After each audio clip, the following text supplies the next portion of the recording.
Some weeks ago, the front doorbell rang, and when I answered it, there was a vision of delight on the front step, and that was Jasmine. And she came and asked me if I would say a few words at this commemoration of my friend and colleague Sikander Malik's passing. As my wife will tell you, I'm a man of few words, so it seemed appropriate. But since I've watched the development of this particular production today, I've realized what a big thing I let myself in for. So if I just do the few words first, and then tell you a little bit about the early days of my experience and Sikander's in Stockport, that'll fill one little gap which not everybody here was around to experience. Well, quite simply, Sikander was a good man, and his was a life well lived. And I can't really advance beyond that. He was probably the best human being I've met in my life, and I admire him for everything that he did. So if I take you off backwards into the early 1970s, we can share our experience together. Unfortunately, there are bits of me in this, but if you regard this as Sikander talking and just delete the bits that are about me, you have a fair idea of what life was like then. I was appointed as a consultant physician, general physician with an interest in endocrinology, which was nearly all diabetes, in 1972. And Sikander arrived in Stockport at about that time, having driven from India, as one would, and spent a while in Stracatra, working at the hospital there, before he left Scotland and arrived in Stockport. I'm not exactly sure how or why, but it was very good news for both of us. He didn't spend a lot of time in Scotland at that time, but he obviously made a lot of good friends in fishing and in shooting, because he had a lot of contacts there which he reactivated over the years. When I was appointed, there were 4 physicians, general physicians, looking after medicine, i.e. people who are ill, at consultant level in the whole of Stockport.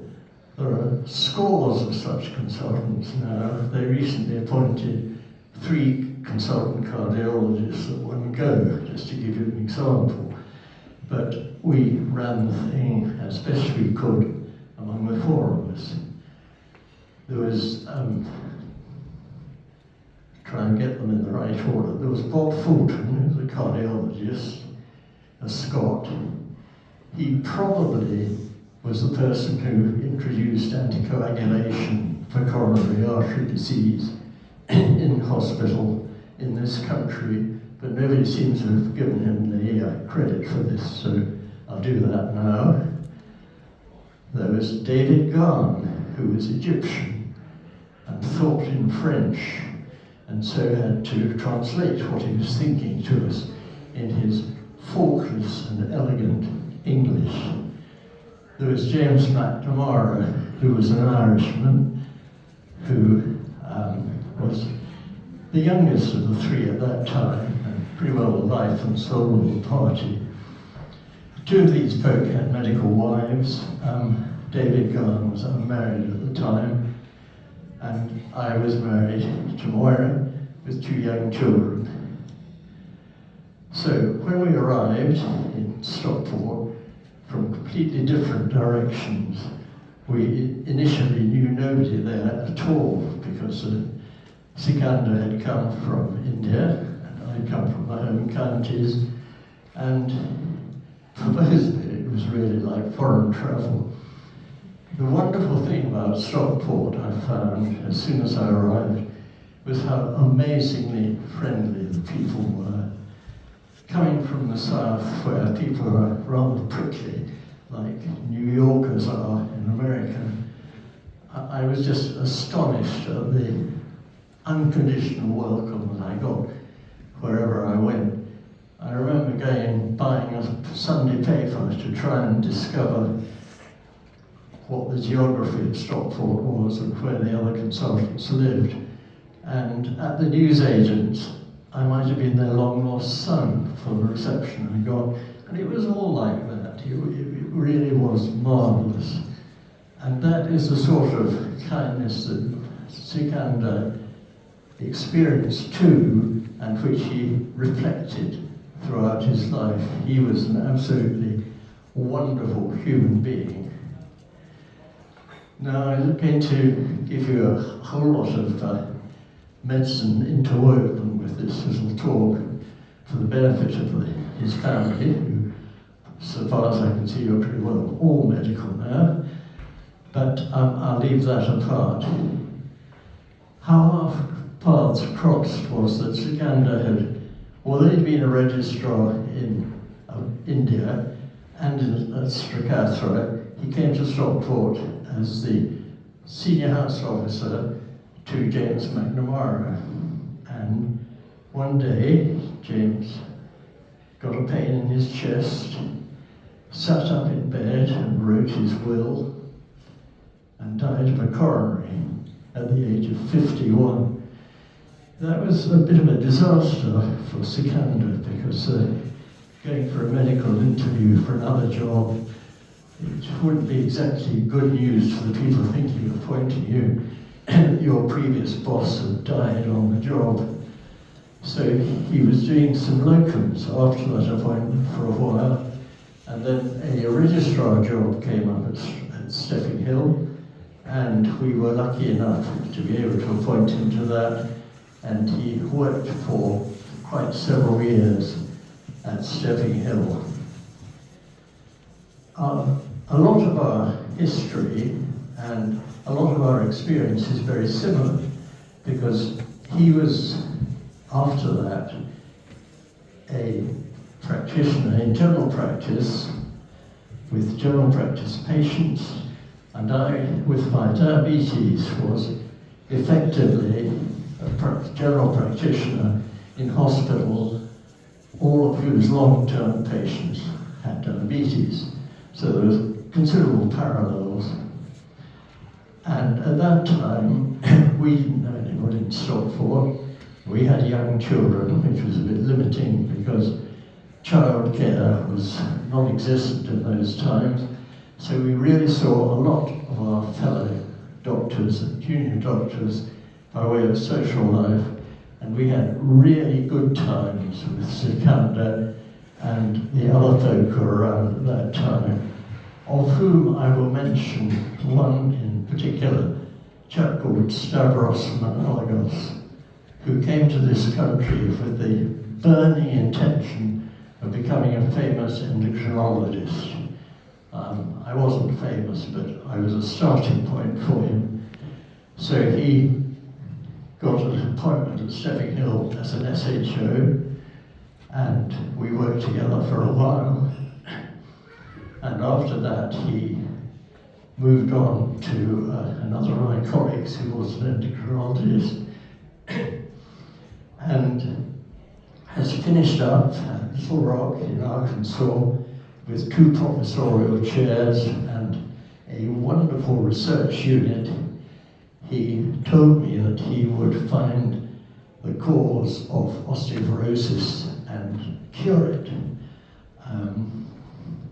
I'm afraid over the years it's taken time, and as I gradually shrink an inch or so a year, I think we could do with the answer now. Moira and I were lucky enough to visit him when we were over in the States for another occasion. Got a wonderful welcome there, and we were steered into the unit by a lady who said, I'm from Stockport. Life's like that. I could go on and on and on, because Sikander and I, between us, have covered most of the recent history of medicine, and And if I tell you that my mother qualified as a doctor 100 years ago to this year, you realise among us we know the whole of medicine, but I'll spare you that. We didn't see a lot of each other once Sikander went into general practice, because he didn't need my advice. He knew all the medicine I knew, and patients with other specialties he referred elsewhere. But we met socially and for very happy occasions. One of the best of these was when he invited me to go salmon fishing with him on a river on the east coast of Scotland. I have to confess we didn't actually shed any fishy blood during that holiday, but we stayed on the farm of a Scottish friend of his, and the sun shone and everything was good and his company was absolutely wonderful and things were as good as they could be. I think we had the very best days of medicine, which is a bit of a shame to say in front of his family, who are still engaged in the business. But certainly hospital medicine was working perfectly well at that time, and the advances in medicine were many and varied and rapid, and general practice was in great shape as well, and doctors were happy, and that is quite important. Now things have changed a bit. There seem to be problems which didn't exist in our time, and although I'm sure Sikander and I, if we were both available, could solve these or get things going again, all I can say is that medicine was in good nick in Stockport at the stage at which we retired, and we were very happy in our work. Having completely abandoned my notes, I just give you a couple of quotes to go away with. Medicine was set on a regular basis by a chap called Hippocrates, who lived in the 5th century BC and died in the 4th, which always slightly amazes me that you can die at an earlier date than the one at which you were born.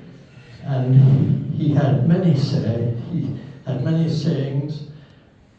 of which the most memorable I can think of is, try to help, but at least do no harm. Well, all his life, Sikander helped, and he did no harm. I have never heard a cross word said by anybody about him over the 50 years that I've known him. I'll stop there. There's lots and lots and lots I was going to tell you, but I think you've probably had enough by now. Thank you very much for inviting me. It's a great honor to have been here.